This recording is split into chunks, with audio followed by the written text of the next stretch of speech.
Bueno, a mí me llamaron, sí, para hacer esto. ¿Qué quiere que le diga? No sé. A mí nadie me llamó, decía Héctor por ahí. Y ahora sí vamos a abrir una mesa diferente. Y dio pie el ministro Benech, le dejó saludos a Gonzalo Baralla, el ministro Mosecchi, alumno, usted dirá qué notas tenía este señor. Pero dio pie para esto de, tenemos un Uruguay que tiene un montón de cosas, que está trabajando en un montón de nuevos temas, que está como anticipándose a otros, pero no lo conocemos a veces. Gonzalo Baralla, CEO de PowerRiser, está acá con nosotros, bueno, una vez más. ¿Cómo estás, Gonzalo? Muy bien, ¿vos cómo andás? Y yo finalizando esta etapa, ¿no? Sí, necesitando que termine. Por favor. para cambiar, ¿no? Como después. todos, sí. Pero bueno, hemos hablado tanto de esto y además en esto de la trayectoria de Gonzalo, como que lo venimos siguiendo, ¿no? Es cierto. Paso a paso, y está lindo eso. Es cierto. Novedades para hoy. Es cierto. Ya nos habías anticipado un poco. Sí, sí. Ya habías hablado que estabas en el tema de logística y... Exactamente, yo te había anticipado. La diferencia es que el miércoles que pasó hicimos un evento de lanzamiento. Lo hicimos en el NH Columbia, co-organizado con la empresa Arnaldo Castro, que yo ahora te voy a explicar qué hace en este planteo, en este esquema. ¿Cómo se unen estas piezas? Cómo se unen, claro, exactamente. Y también con una enorme colaboración intelectual y de entusiasmo de parte de Jaume Seré, la empresa Jaume Seré, y en particular de Fernando Tull, que es el gerente de TI de Jaume Seré, que realmente se puso el proyecto al hombro casi tanto como nosotros. Así que estamos muy agradecidos y muy contentos de contar con él. El lanzamiento, mira, estamos armando una red, nosotros le llamamos red multi-blockchain. Ese es un concepto que es un nombre que nosotros le pusimos a una idea que consiste en formar una red de participantes que pueden ser de una misma vertical de industria o de diversas verticales de industria, en la que cada participante aporta un nodo blockchain a la red. Y en verdad cada participante puede formar parte de distintas blockchains con ese mismo nodo, puede participar en distintas blockchains al mismo tiempo con distintos subconjuntos de los demás participantes. Ese es un concepto que ya vos me entrevistaste cuando hicimos cuando logramos la coinversión de ANI para fundar Power Ledgers. El cometido principal de Power Ledgers en aquel momento, ya se lo habíamos planteado a la ANI, nos veíamos a nosotros mismos como los creadores de tecnología y desarrolladores de esta red multi-blockchain. Era como nuestra misión como objetivo, empresa. ¿no? Sí, nuestra misión principal como empresa era esto, y el modelo de negocio no era ser una empresa de tecnología blockchain, sino ser los fundadores y desarrolladores de una red multi-blockchain internacional. Que además creo, capaz que me equivoco, pero tiene que ver con esto de, o puede venir a solucionar esto de que muchas veces hablamos de la competitividad, ¿no? Sí. Donde la logística tiene un rol fundamental, y máxime si se logran los nodos intercomunicar, me parece que accionamos de una forma diferente. Exactamente. Yo después te voy a dejar para que ellos cuenten lo que nosotros te voy a terminar de explicar nada más que por qué están Leandro y como gerente de nuevas tecnologías de Arnaldo Castro acá. Ya algo te comenté de Fernando. Nosotros somos una empresa de alta especialización, y para mantenernos altamente especializados y adelante de los demás en el tema, no podemos dispersar esfuerzos en otros temas. Pero como estamos en el mundo de la tecnología, nosotros necesitamos, un proyecto de tecnología necesita mucho más que a los especialistas en una tecnología. Necesita el apoyo de, por ejemplo, una empresa como Arnaldo Castro, que es una empresa generalista en vez de especialista, que nos complementa en todo lo demás que haga falta en los proyectos a los que vamos. Entonces, de esa manera tenemos un acuerdo desde el principio, en verdad, de Power Ledgers. Tenemos un acuerdo porque tenemos una amistad de mucho tiempo con Leandro y también con Arnaldo Castro, de mi parte. Entonces era muy natural que sumáramos fuerzas para hacer proyectos que necesitaban mucha espalda y mucho conocimiento vertical profundo. Entonces, en la comunión de esfuerzos estamos muy cómodos los dos.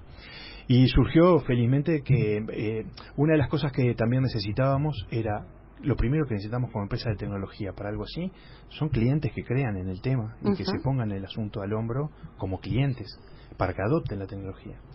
Entonces, repasando un poco con Leandro, donde teníamos primero industrias interesantes para la tecnología, donde logística es una claramente.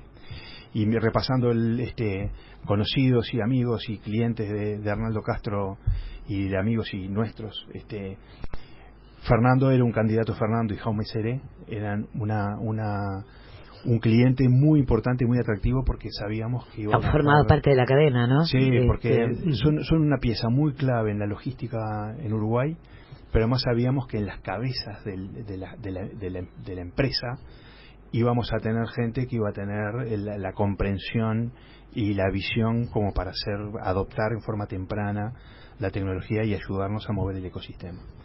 Entonces el miércoles que pasó hicimos el lanzamiento de lo que es la primera etapa de la red, que es una red con 6 nodos, y lo que hicimos fue invitar básicamente a pedido de los propios nodos iniciales a otros socios posibles con los cuales compartir información usando blockchain.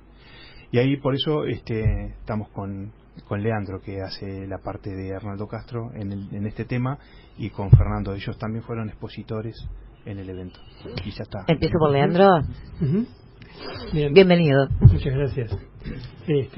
Un poco ahora, yendo a lo que fue la génesis del proyecto, nosotros arrancamos en noviembre del año pasado, generando una reunión que creo que son cosas que se pueden hacer solamente en Uruguay, digamos, ¿no? Porque Uruguay, al ser chico, nos conocemos todos y es fácil de poder juntar gente que uno conoce. Y logramos colocar 15 empresas que están en la cadena logística para poder conversar, simplemente nivelar conocimientos, que ahí teníamos al mejor docente, Gonzalo, que la verdad que hizo una exposición fantástica y logró nivelar los conocimientos en blockchain. El tema ahí era que después lo que buscábamos era la generación de la discusión en la propia gente que habíamos seleccionado específicamente para eso, y surgió una idea concreta de algo que podíamos hacer para mejorar en la cadena logística. Y ahí nos pusimos a trabajar sobre esa idea. Esa idea tiene que ver con cómo hacer la trazabilidad de los productos desde que están en origen hasta que llegan a destino. Y blockchain se presta mucho para eso, porque uno tiene un registro de todo lo que va sucediendo.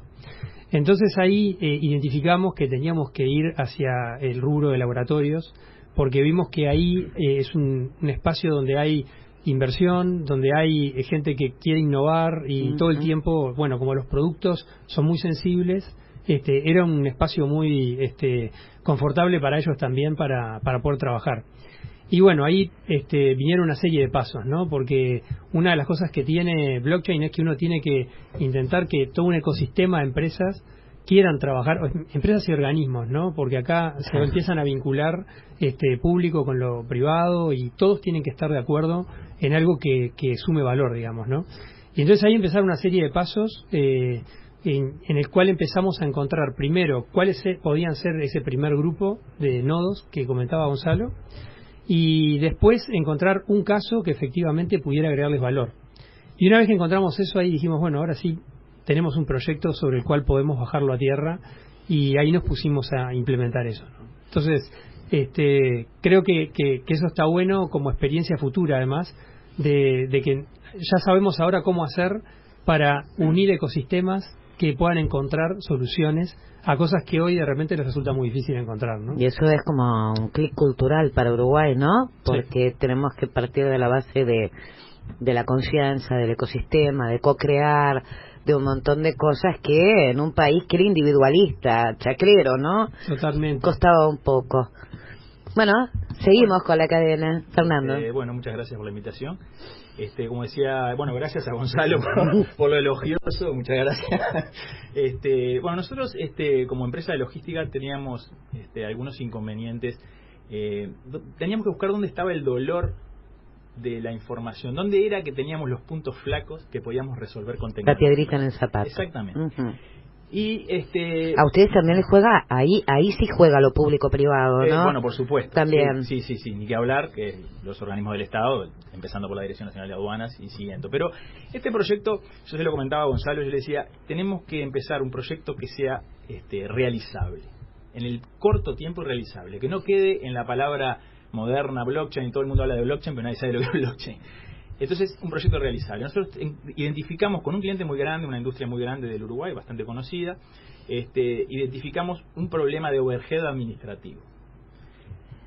¿Cuál es el overhead administrativo? Era que el cliente, cuando compra en el exterior para su industria, pasa por un montón de etapas, ¿tá? Desde el proveedor de ellos hasta llegar a su planta, la mercadería. En una gran parte de eso es logística. Yo diría que un 80% es logística. Una parte comercial, pero la parte logística es la más importante. De las cuales participamos nosotros en casi toda la cadena. Entonces, hoy teníamos, por ejemplo, un ida y vuelta de correos electrónicos, planillas Excel con estatus de cosas. El mundo usa Excel para todo. O sea, el Excel, los contadores, si hay algún contador escuchando se va a enojar, pero los contadores usan Excel para todo. Usa Excel para cosas que no se hizo Excel. Acá tenemos un espacio de economía digital, pero Budiño tiene claro que usa Excel para todo. La capacidad de usar las herramientas para lo que no son hechas, pero bueno, sirven y solucionan un montón de cosas. Y identificamos que la tecnología blockchain era ideal para este tipo de cosas. ¿Y por qué era ideal? Por la capacidad que tiene de hacerse exponencial, o sea, de agregar actores constantemente con un mínimo esfuerzo. Por eso básicamente es que elegimos esta tecnología y elegimos a Leandro, que nos conocemos hace muchísimos años, y bueno, Gonzalo a través de Leandro conocía a Gonzalo, y empezamos a trabajar en un proyecto que sea realizable, pequeño, para poder demostrar que la tecnología sirve y empezar a invitar a otros actores a que participen con nosotros.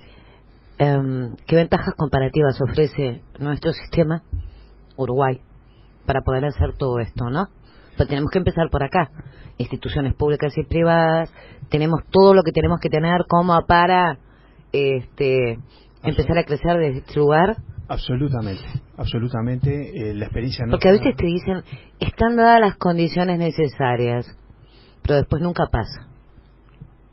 Sí, nuestra experiencia tiene como dos aspectos. Un aspecto ha sido muy laborioso, sobre todo para nosotros tres, que fuimos los que de alguna manera vimos el proyecto y el potencial y los que decidimos movilizarnos atrás de él, porque tuvimos que hacer muchos contactos, tuvimos que encontrar con quiénes, encontrar los casos de aplicación y las estrategias tecnológicas, comerciales, etcétera.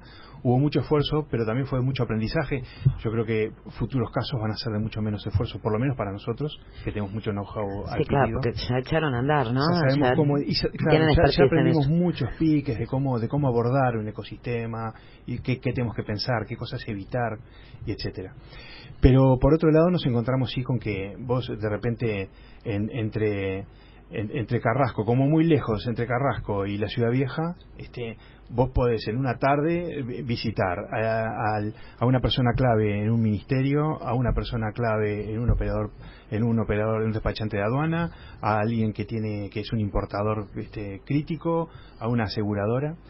Entonces, ¿qué tiene de bueno eso? Vos podés poner uno de los principales despachantes de aduana en el negocio y poner al único ministerio de salud que existe. Y entonces vos armás rápidamente, en comparación con lo que podría llevar a hacer esto en otro lado, vos armás muy rápidamente un ecosistema muy relevante y que sirve de caso de ejemplo muy fuerte, muy potente, porque fíjate que con en tres personas suficientemente motivadas y con el know-how adecuado, en un año de repente te arman un proyecto que tiene una cantidad de participantes que armarlo, que son relevantes por su rol en la cadena o en el ecosistema, pero de repente tenés al principal despachante de aduana y uno de los principales importadores o uno de los principales laboratorios. Entonces armás ecosistemas muy vistosos y muy atractivos con mucha facilidad, que quizás de otra manera en otro lugar sería mucho más esfuerzo poder reunirlos. Y acá los terminás reuniendo, terminás haciendo una call por Skype en una tarde de un día para el otro. Pero esto mueve inteligencia, necesita de un Estado inteligente para nutrirse también. Hasta hace muy poco tiempo todo el mundo decía, bueno, para exportar necesitamos hacer no sé cuánta cantidad de trámites. La burocracia a veces es un peso que la gente sufre y por lo tanto... Te puedo hacer ahí algún comentario respecto a eso que estás comentando, porque uno de los casos de uso que encontramos impacta directamente en eso. Hay uno de los casos que estamos implementando tiene que ver con los tiempos en los cuales uno consigue ciertas autorizaciones para poder realizar exportaciones. Hoy en día ya existe una ventaja competitiva que tiene el Uruguay frente a Brasil, por ejemplo, porque Brasil tiene una serie de problemas aduaneros a nivel de la parte de lo que llega por aéreo, en el cual los laboratorios tienen como 30, 40 días para poder sacar la mercadería. En Uruguay eso uno, con los trámites vigentes, puede hacer que la mercadería llegue en 20 días, por ejemplo. Pero dentro de esos 20 días hay 10 días que se van en determinados procesos de intercambio de información entre estas entidades públicas y privadas. Nosotros, en uno de estos casos que estamos hablando, en una siguiente etapa de este proyecto, ya sabemos que vamos a poder acortar días de esos 10 días de repente a 2 días. Entonces estamos impactando directamente en el tiempo y en la productividad del sector logístico. Tiempo es plata. Exacto. Entonces, es competitividad. Eso es competitividad. Eso es competitividad de la cadena logística de Uruguay frente a la regional. Porque en vez de estar hablando de 20 días, de repente vas a estar hablando de que mercadería que Brasil precisa lo vas a poder estar enviando en una semana. Y bueno, ahí estás comparando 40 días contra una semana. Eso te hace mucho más competitivo. Claro, porque Uruguay a veces tiene ese problema, ¿no? De que no está muy cerca de los lugares estratégicos. Entonces, ahí está lo que tenemos que mejorar para posicionarnos en este mundo en el cual cada vez más tenemos que salir para afuera. Con los chiquitos que somos, acá poco vamos a hacer. Y darle condiciones a las empresas locales también de que sean competitivas, dándoles agilidad en los trámites, sacando burocracia, no solamente para las exportadoras, sino para las industrias locales, ¿no? Y bueno, creo que esta tecnología está ayudando, nos va a ayudar por lo menos. Pero ahí está, cuando vos decís, bueno, por ejemplo, parte de este estado, ¿no? Puede ocupar esta cadena de bloques. Sí, y va a tener la misma información que tienen todos los demás, porque los nodos... Lo interesante de esto es que, por ejemplo, en el caso... Estoy aprendiendo, no me mires con esa cara. No, nosotros no vamos a dar ninguna charla. Bueno, Gonzalo es el que va a explicar lo que es. No, pero le digo a él, porque me mira serio, le digo, estoy aprendiendo. Lo interesante de esto es que nosotros, por ejemplo, en el caso nuestro de Jaume y Seré, participamos tenemos un nodo propio de blockchain y participamos con algunos clientes, en este caso puntualmente con un cliente que es con el que estamos haciendo el plan piloto, pero también participamos con el Ministerio de Salud Pública, con la Ventanilla Única de Comercio Exterior y en proyectos totalmente independientes del que tenemos con este cliente. O sea que nosotros, nuestro nodo es el mismo nodo y participa una partecita con un cliente importador, una partecita con un laboratorio, una partecita con el ministerio y esperemos que... Una partecita con muchos brazos más. Exactamente.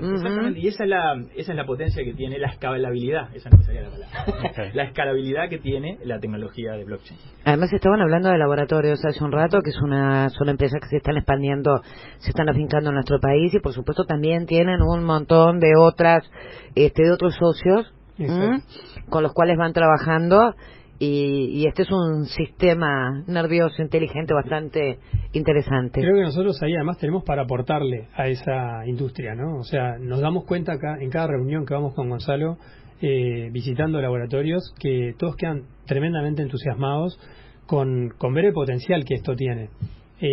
Nosotros además estamos pensando esta solución para unirla con otras tecnologías que también son disruptivas, que también están viniendo para quedarse, como Internet de las Cosas, inteligencia artificial, y esta tecnología se presta mucho para poder hacer asociación con otras tecnologías donde el potencial que surge es aún mayor todavía. Entonces ahí se pueden buscar soluciones que incluso sean más disruptivas, generando soluciones a cosas que hoy en día no tienen solución, como por ejemplo hacer una trazabilidad online de la temperatura, o sea, durante todo el recorrido de un medicamento, y eso cuando se lo planteamos al laboratorio dice, bueno, eso lo quiero ya, digamos, ¿no? O sea, es una cosa que me interesa muchísimo. Obviamente, porque lo hablábamos tanto con Monsique como con Bennett después, ¿no? El mundo cada vez está más exigente, está dispuesto a pagar más, pero también exige más. Y estas cosas son muy importantes, de repente no las tenemos en la cabeza todos los días, mucho menos nosotros. Pero bueno, en eso es que Uruguay puede tener mayor valor agregado, puede tener su cuota de ventaja comparativa, porque además somos pequeños. Una cosa que a nosotros nos llamó la atención fue que, digamos, más allá de que pudimos juntar a la gente cuando la precisamos para poder hacer esa primer reunión en la que surgió la idea, cuando avanzamos en el proyecto, en determinado momento, con el tema de los laboratorios, precisábamos tener a alguien que conociera de un negocio particular, que es cómo se resuelve el tema de sustancias controladas, por ejemplo.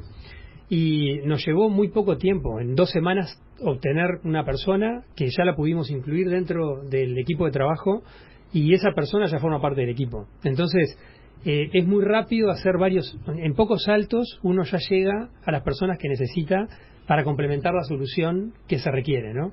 Y bueno, eso también lo vemos como una ventaja que tiene Uruguay, ¿no? Llegar de repente a ese especialista en otro país puede ser muy difícil, puede ser muy costoso de repente, puede ser algo que no lo podemos alcanzar en el tiempo que se precisa. Y acá sí lo tenemos. ¿Para ya nos damos cuenta todos de eso? O sea, a ver, no voy a entrar en el plano político, pero en estos días estábamos proyectando el país para los próximos 5 años, ¿no? Y hablábamos de un montón de cosas. Hemos hablado con Gabriel Budiño, con Diego Ballarino, con Aníbal Gonda, con Leo Loureiro, claro, hay un montón de cosas por delante que tiene Uruguay y que todos queremos aportar para que esto se logre. Hay que visualizarlo. Hay que decir, bueno, Uruguay está en condiciones de experimentar con un montón de cosas, como lo hizo con la trazabilidad, como lo hizo con el cambio de matriz energética. Simplemente nos tenemos que parar, visualizarlo y decir, vamos para ahí. Pero a veces cuando uno leía determinadas propuestas, era como que todas estas palabras estaban un poco bastardeadas, no tenías claro qué era lo que significaban, se colocaban un poco entreveradas, pero acá está nuestro futuro real. Sí, yo creo que lo comentábamos en la última entrevista a raíz de algún seguimos disparador. hablando de lo mismo, Sí, entonces, bueno, está. No, claro. Seguimos insistiendo, nosotros con lo mismo. Es que me parece que es relevante, justamente, que ese tema es recurrente. Yo tengo la impresión de que en Uruguay hay gente que está a nivel mundial en su conocimiento de tecnología, de ciencia, etcétera. Pero tenemos también gente que de repente es muy buen empresario, muy buen productor rural, etcétera, etcétera, pero que tiene poco conocimiento de la tecnología. Hay mucha distancia entre una cosa y la otra, y capaz que como no tiene la formación adecuada, no tiene ni forma de imaginarse cómo puede usar tecnología para resolver sus procesos del día a día, y nosotros estamos lejísimos de cómo es la realidad de él. No me vengas a pedir a mí nada de campo, ¿entendés? No sé, me caigo, si piso un campo me caigo. Entonces, lo que nosotros estamos haciendo, como es el caso de Fernando, que conoce todo el mundo de la logística y que conoce a quienes hay que conocer en el mundo de la logística, estamos yendo a buscar algunos sectores que nos parecen interesantes, buscar gente interesante en esos sectores y crear grupos de trabajo conjunto, que tengamos una recurrencia en reunirnos a menudo, tener un tren de trabajo recurrente, de manera de que nosotros aprendamos del negocio de ellos y ellos aprendan de la tecnología y haya una construcción conjunta. Perfecto, pero Leandro hablaba recién de tiempos. Fernando hablaba de distancias, que Uruguay no está estratégicamente parado en el mundo. Pero también hay un tema que hablamos siempre, que es de competitividad, y también hay otro tema que hablamos siempre, que es de la intermediación. Y creo que estas cosas se están resolviendo todos esos aspectos, o lo entendí mal, díganlo ustedes. Bien, y no solo el tema es más que nada la optimización, bajar el overhead administrativo que tienen las cosas burocráticas y usar la tecnología si para lo que hacemos individualmente, seguramente nos vamos a cargar con todo eso. Por supuesto, por eso yo les decía a ellos cuando estábamos hablando un poquito de elegir un proyecto que sea realizable, o sea, que no quede en que todo el mundo habla de blockchain y todo el mundo habla de Internet de las Cosas y inteligencia artificial. Vamos a hacer un proyecto que sea totalmente alcanzable. En blockchain, me puede corregir Gonzalo, pero lo interesante es la cantidad de nodos que participan. Ahora, si nosotros esperábamos que todos los agentes logísticos se incluyan por ejemplo, en el ejemplo nuestro, ¿no? Desde el proveedor en Japón, pasando por el agente de cargas, la naviera si viniera por mar, o la compañía aérea si viene aéreo, el transportista local, la Dirección Nacional de Aduanas, todos los estamentos, los despachantes de aduana, los agentes de carga, si esperamos que todos estén metidos en la cadena, puede ser proyectos de 6, 7 años.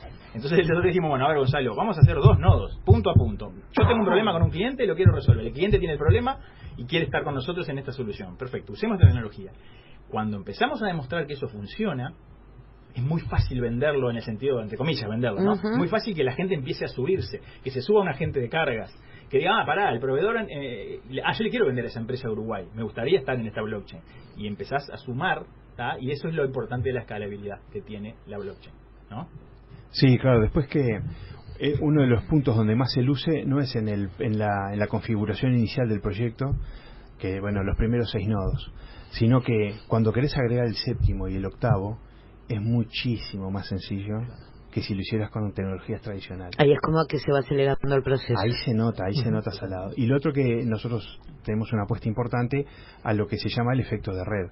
Una vez que nosotros tenemos una red con esta tecnología que está mostrando en la práctica cómo abate el overhead administrativo de los procesos tradicionales en los que están metidos, pero vos ves que en esa red ya tenés a un despachante, una aseguradora, a un laboratorio de farma, tenés a una industria, a un agente industrial importante, muy reconocido, tenés a 2 organismos del Estado relevantes, eso pasa a ser un lugar interesante para estar, porque hay mucha gente que que transacciona o que tiene intercambio administrativo con esos que ya están ahí y están intercambiando entre ellos cosas con muchísimo menos overhead administrativo.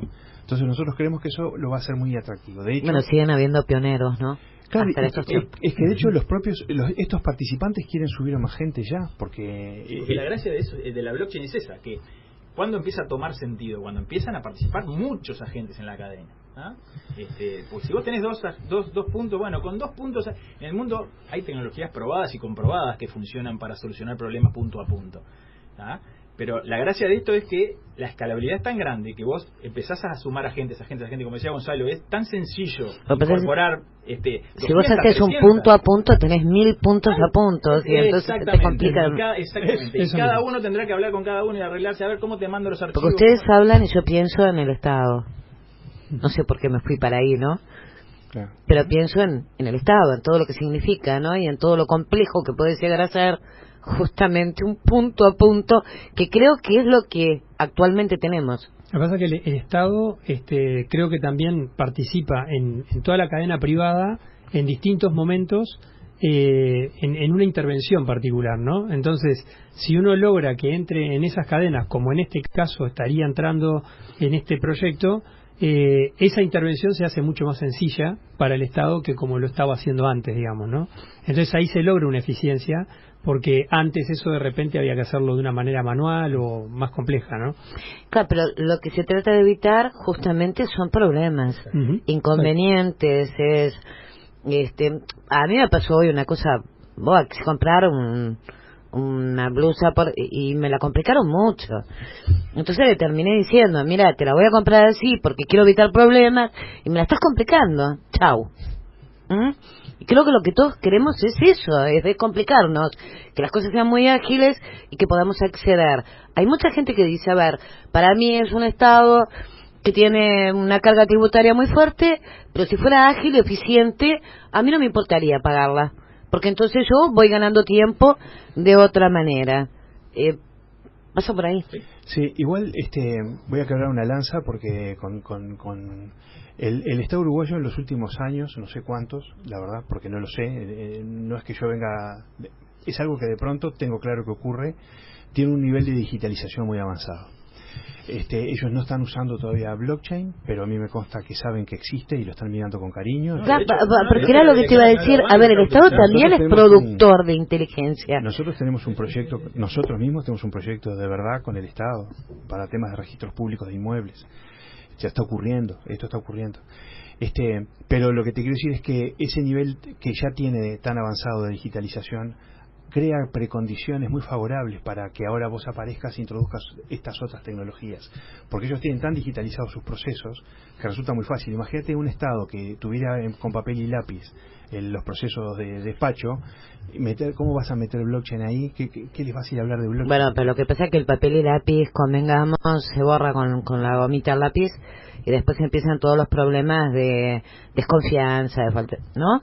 Pero acá no lo tenemos, acá tienen digitalizados los procesos. Bueno, pero por eso tú hablabas de trazabilidad. En el tema de la aduana, fundamental, Uruguay, porque realmente, y no digo, lo conozco muy, muy de cerca en los últimos 25 años que estoy trabajando en el tema y la Dirección Nacional de Aduanas, desde hace 25 años hasta ahora, ha ido transformándose en forma digital y es un ejemplo para las aduanas de América. Es así, nosotros conocemos otras aduanas y realmente la aduana uruguaya ha hecho, bueno, por supuesto hay muchísimas cosas para hacer en todo. Yo te hablo de lo que yo conozco. La Dirección Nacional de bueno, pero de es un Aduanas lugar es donde el excelente. cambio es significativo, porque de pasar de una aduana desconfiada, donde todo el mundo creía que corría la corrupción desde una punta a la otra, a haber logrado justamente de los gobiernos. Estoy hablando hace 25 años, claro, que es constante el crecimiento en digitalización. No politicemos todo, porque parece que cada vez que uno dice algo le está echando la culpa a otro, y esto es una continuidad. En el caso y me consta que en otros organismos es lo mismo. La creación de la ventanilla única de comercio exterior es también facilita un montón de trámites.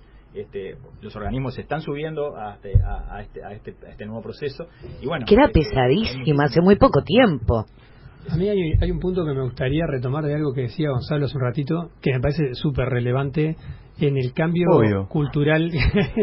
Obvio, te dice. No, podemos hablar de cualquier cosa, hablamos de fútbol. Si no es de política, habla de lo que quieras.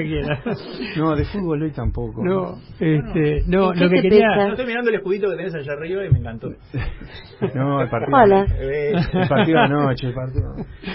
Bueno, contás a tus oyentes qué escudito estamos hablando. Claro, el punto que quería traer era Igual hicieron socio Serrat de Progreso. Perdón, Leandro. No, ¿Cómo no se avivaron antes? Nos queda Sabina, por favor que apuren.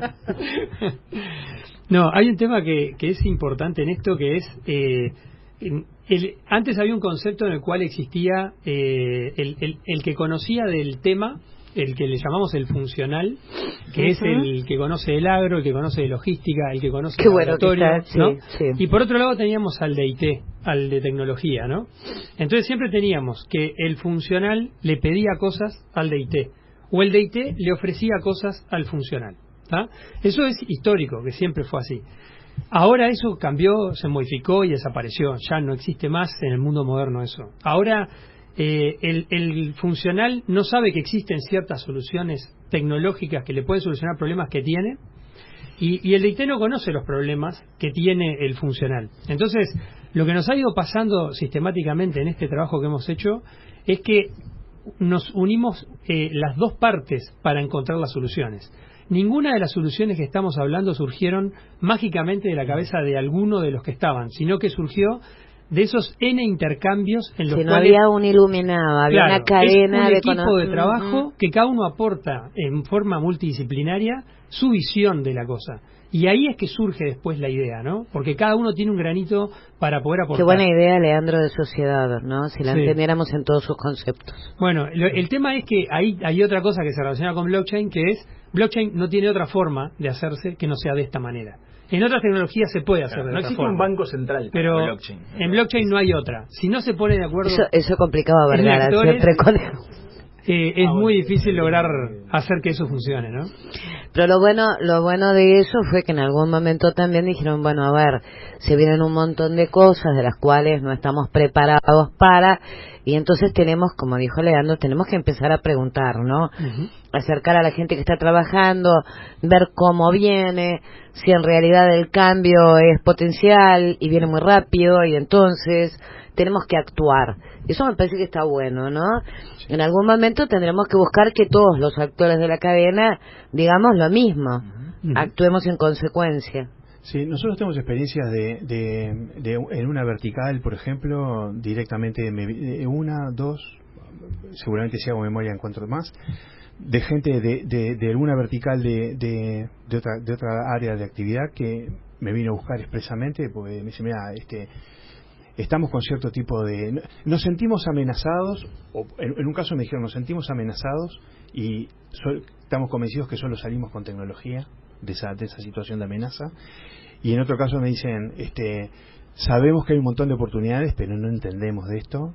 que entonces nos vinieron a buscar. Y en otros casos hemos ido nosotros a buscarlos, sabiendo que la tecnología se prestaba.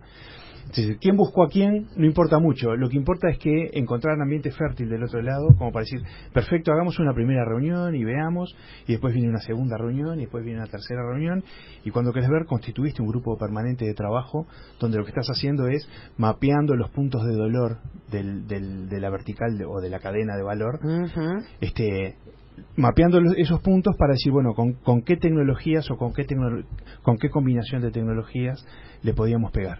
Y siempre con el enfoque que decía Fernando, a nosotros nos parece fundamental, tiene que ser un enfoque primero orientado de verdad al punto de dolor, tiene que haber un punto de dolor, tenés que estar resolviendo un problema de verdad de alguien, si no estás haciendo un ejercicio para facultad. Entonces tiene que ser un problema de verdad, de un punto de dolor de alguien. La solución tiene que ser pertinente, no es que usemos blockchain o usemos Internet de las cosas porque es cheto usar Internet de las cosas, usar blockchain. Porque colgamos las palabras en el aire. No, eso es un error, nosotros no nos metemos en ese camino, aunque el cliente quiera, no nos consigue de socio. Y lo otro que hacemos es, todo lo dijo Fernando. Estoy bárbaro hoy, ¿no? Muy bien, lo que déjame que te felicite porque no, felicitame a mí, que creé el ámbito, caramba. Y después el tema de empezar chiquito, darle un empezar un posible, bocado, digamos, ¿no? Que puedas tragar y que quede y que sea satisfactoria la experiencia como para después seguir. Entonces ahí en el caso de blockchain contagia, Gonzalo, eso, ¿no? Porque si vos ves que si hay empresas que ven que hay un proyecto funcionando, así sea chico, dice, pucha, esto no es una palabra que queda ahí, sino que veo que hay algo funcionando, me sumo. Y se suman, y esa es la idea de esto, ¿no? De las cadenas. Claro, porque la gente tiene muchísimo miedo, primero a lo nuevo y después al riesgo. Son las cosas que al uruguayo le cuestan un poquito, ¿no? A veces queda agarrado a lo viejo porque es conocido y no se da cuenta que lo va a dejar en el camino. Sí, hay por suerte, mira, primero que hay actores en todas las industrias que tienen una propensión a innovar, a hacer una prueba, que están convencidos intelectualmente, sobre todo gente que sabe de mundo, de lo que está pasando por ahí, que tiene la formación, por ejemplo. Entonces ahí vos encontrás terreno fértil para ir a hablar de estas cosas. Y después, por suerte, hay agencias como claramente el caso de la ANI, pero también existe para otros casos ANDE, hay que ver un poco según el caso a cuál le quiera golpear. Y después tenés agencias internacionales, porque tenés el BID, y tenés BIDLab, Banco Mundial. Hay agencias que están para ayudar. Vos tenés que hacer una venta del proyecto, los tenés que convencer, tiene que ser una cosa bien hecha o que les parezca atractiva, pero que están para ayudar en ese tema de compartir los riesgos. Ellos aportan parte de los costos para ayudar al empresario que se está animando a que si el proyecto naufraga por alguna razón, los costos no hayan sido tan altos. Nosotros con este proyecto en esta etapa por lo menos, el proyecto de logística, introdujimos el proyecto en ANI, ahora tenemos que ir a defenderlo el 27, tenemos que ir Leandro y yo a hacer la defensa para el comité evaluador. Tenemos la impresión de que no va a haber ningún tipo de inconveniente y que la ANI va a apoyar este proyecto. El proyecto lo vamos a hacer igual, el proyecto ya empezó. De hecho, eso es lo que iba a decir, ya ellos están trabajando. Ya estamos trabajando. ¿Pero podemos hablar de algún tipo de valores? Sí, creo que vale la pena, está bien, porque esa es que te agradezco la pregunta. No lo de dinero, decía Olmedo, ¿no? Sos como los pastores, vos. La pregunta porque a veces nosotros nos hemos dado cuenta que a veces nos escuchan con mucho interés, pero creen que son proyectos de $500,000. Por eso te lo pregunté. Exactamente. Este proyecto, que es un proyecto que le pega a tres puntos de dolor reales de estos 6 participantes iniciales, que van a ser 6 nodos blockchain el día de lanzamiento, con tres aplicaciones o con 3 blockchains ahí adentro metidas, pero además con esa idea de producto mínimo viable que resuelva el punto de dolor, pero sin la pompa y todas las guirnaldas que además podías querer si agregar. Todavía no lo vestimos de fiesta. Claro, sin nada de eso, con los huesos, el esqueleto que sirve, el esqueleto de overol. Exacto, de overol. Bárbaro, gracias, me encantó, lo voy a adoptar. Dale. Y después y con el ecosistema mínimo viable, tampoco tomarnos el trabajo de invitar a todos los participantes que son potenciales candidatos. Este proyecto en estas características, o sea que es un proyecto en overall, chico, en overall, pero real y para usar ¿En el mundo desarrollo? real. Es un proyecto que tiene aproximadamente unos $150.000 de costo total. Bueno, no estamos hablando de... Nosotros son muchos participantes, ¿no? Por lo menos 6. Son 6 participantes, 4 privados y 2 estatales. Nosotros estamos haciendo nuestro propio esfuerzo. Nosotros lo único que le estamos pidiendo al proyecto como empresa de tecnología es que flote, es decir, no estar haciendo una donación, pero nada más. ¿No era gratis eso? No, nosotros estamos pidiendo que flote, que el proyecto sea un proyecto que se pueda sustentarse, claro, que pueda pagar sus costos, que pague sus costos. Y estamos pidiendo y estamos yendo al ANI a buscar parte de la subvención para que ayude, además, con ese tema de los riesgos. Si el proyecto resulta que tiene algunas dificultades o para que los participantes terminen de animarse a participar, le estamos pidiendo parte de la... Pasa por ahí. Claro. Creo que ahí hay un punto importante además, que es cuando uno presenta un proyecto ante la ANI, uno debe declarar cuáles son los riesgos que hay detrás del tema para poder... No te preocupes, que a Fernando lo tenemos siempre explicando eso. Ah, perfecto, excelente.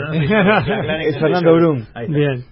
No, cuando uno tiene que ir a presentar los riesgos, lo interesante de este proyecto es que los únicos riesgos que tienen es que el privado, es bajarle la carga de lo que va a aportar el privado nada más, porque no hay riesgos técnicos atrás de este tema, porque todo eso ya está resuelto, digamos, ¿no? Toda la parte de poder hacer la implementación está toda ya resuelta y ya sabemos cómo hacerlo y tenemos todos los elementos. A veces cuando uno se embarca en proyectos nuevos de tecnología hay un montón de riesgos, y los riesgos técnicos son tan importantes como los riesgos económicos.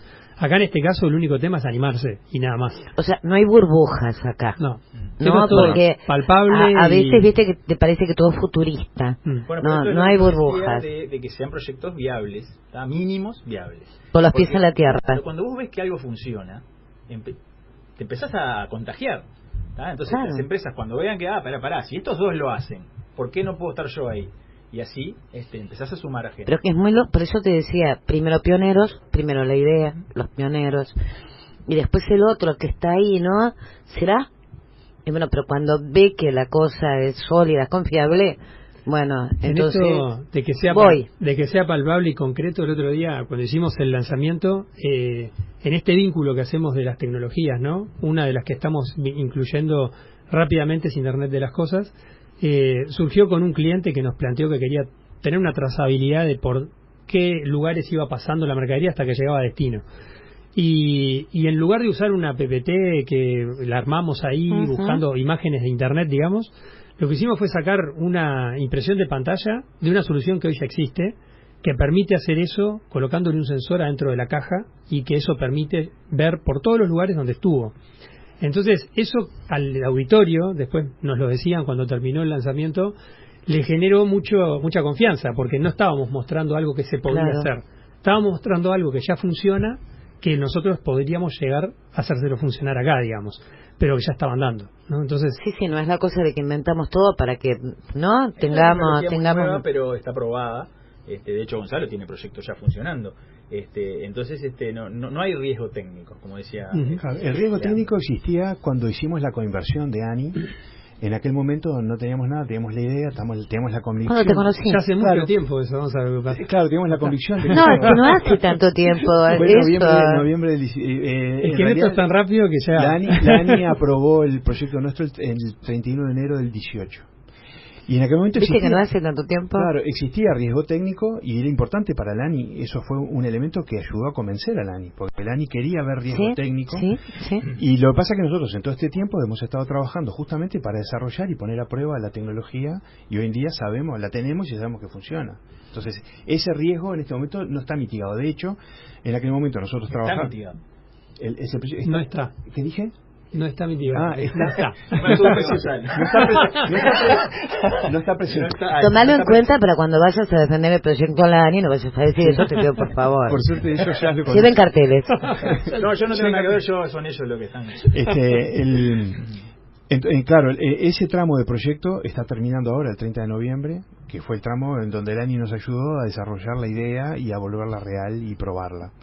En este momento estamos con una implementación de la innovación. La innovación ya fue hecha, ya está puesta a prueba, ya está probada. Lo miro a Fernando para que me... Se pasó por la incubadora y por... Y ahora estamos trabajando en una implementación de la innovación, porque la innovación ya está puesta a prueba. Eso es un caso en el mundo real de la innovación. Bueno, me encantó lo que vinieron a plantearme hoy, me encantó que vinieran hoy también, porque en cierta forma, no hablo de política, pero hablo, en cierta forma estamos terminando un proceso electoral que me mantuvo con un pie en cada parte, pero quiero que el futuro sea, mi futuro periodístico pase por ahí. Me parece que hay mucho más que crear desde el lugar de producir, de pensar, de analizar, de proponer, de ver lo que nos está pasando aquí, en otras partes, y ustedes vinieron como a dar ese puntapié inicial, ¿no? Como para decir, en este momento en el cual el domingo se cumplirá una etapa, bueno, el 2020 para mí será otra etapa, en la que estaremos juntos también, ¿no? Como hemos estado todo este tiempo, y por sobre todo hay que animarse a que el Uruguay cambie.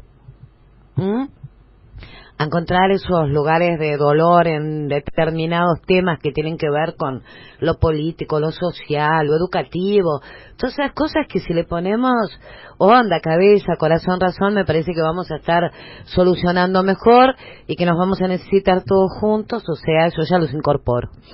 Eso, Gonzalo vino una vez y no se fue nunca más. ¿No? Sí, nombre de la casa, yo no te sabía. Es que creo, yo siempre digo que... Eso que no escuchaste hacer los chistes que hace Gonzalo. Si lo escuchaste hacer el chiste, no te lo sacas más de acá. Bueno, hacemos una asado un día de esas para eso. Como dice Luis Porto, no sé si Dios los cría, pero ustedes se juntan. Un día contale lo de la sopa de piedra, por favor. Ok. ¿Se puede contar al aire, no? Sí, totalmente. No, es para ahora, muy largo. Es largo. No vayas a hacer como hice yo hoy, Dije, bueno, este señor dijo, y fui a leer lo que dijo, y cuando vi el montón de malas palabras, digo, no es momento. A mí me lo contaron como que era una metáfora que usaba Betiño, que el tema que él decía que lo que él hacía era sopa de piedra. Y bueno, ahora queda así, porque se terminó el tiempo. A los oyentes para que... Pero nosotros decimos que hacemos sopa de piedra con este proyecto. Bueno, tienen que venir a ver a convencer a Monsequi al aire. Bueno, mirá, que esa es una buena cosa, ¿no? Interesante, con todo gusto además, porque ya que estamos, te contesto, Monsequi era de los muy buenos estudiantes. ¿Sabes lo que tiene Monsequi? Que yo siempre lo distingo y de repente me miran mal, como diciendo, qué loca esta, ¿no? Pero el hecho de, hasta con los economistas, ¿no? Que uno los ve como, cuando la persona es innovadora, creativa, tiene ganas, por sobre todas las cosas, siente que no todo es cuadradito, entonces es fantástico. Cuando uno le dicen que un ministro de Economía, ¿no? Es innovador, vos decís, pucha, me gusta. Es capaz de abrir la cabeza, entender al otro que le viene a plantear algo diferente, avanzamos. Y es lo que nos falta, salir de lo clásico, lo tradicional, el corset, y ver cómo impactamos en forma diferente. Pues ya tenemos pruebas que cada vez que lo hacemos nos sale bárbaro. Sí. Plan Ceibal, si vamos a todo esto, ¿no? Y ese montón de cosas que se crearon inteligentemente, ANI, ANDE, Uruguay 21, Uruguay Transforma, todo eso que nos sigue haciendo falta potenciar mucho más. Entonces que ahora me decís Plan Ceibal, y yo era gerente de ingeniería en una empresa de telecomunicaciones de la que Miguel Brechner era director. Trabajamos en el mismo piso. Entonces un día él se fue de viaje y volvió con una XO. Y me dice, mira lo que tengo acá. Claro, yo las conocía porque el XO tenía su fama mundial ya en aquel momento. Él había estado con Negroponte, claro, y se había traído la máquina.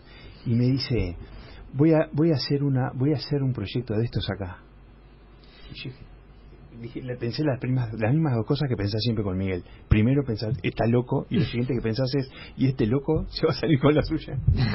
Y bueno, pero a ver, este loco se va a salir con la suya, fíjate qué minuto y medio, 2, porque fue una charla caminando además, no muy al ojo dal, por ejemplo, ¿no? Sí. No estaba caminando, lo agarró a Tabaré y le contó, y supo enamorarlo. Y hoy, bueno, hizo otro país. Te guste o no te guste, yo siempre cuento que la última que hizo, que era Tabaré Vázquez como presidente en su primer periodo, la da en la Escuela México, estaba el presidente de México, estaban todos los niños con las compus, yo estaba saliendo en vivo para televisión, además se veía mucho más. Entonces le digo, estás re contenta, el presidente te dio la XO, y la nena que era chiquita me mira y me dice, la XO me encanta. que me las ha dado Tabaré, no, porque no me cae muy bien. Y me pareció tan genial esto, ¿no? Porque habla de la democracia bien entendida, como vienen los niños hoy. Y mirá, seguimos, ¿no? Avanzando con niños que ganan premios en todas partes y que te cuentan cosas que vos decís, no puede ser que estén pensando en esto. Entonces está bueno el camino que... Bueno, ¿se vieron después? Sí, Claro que cuando sí. vos digas. Bueno, muchísimas gracias por estar conmigo. Realmente disfruté enormemente este tiempo con ustedes. Éxito.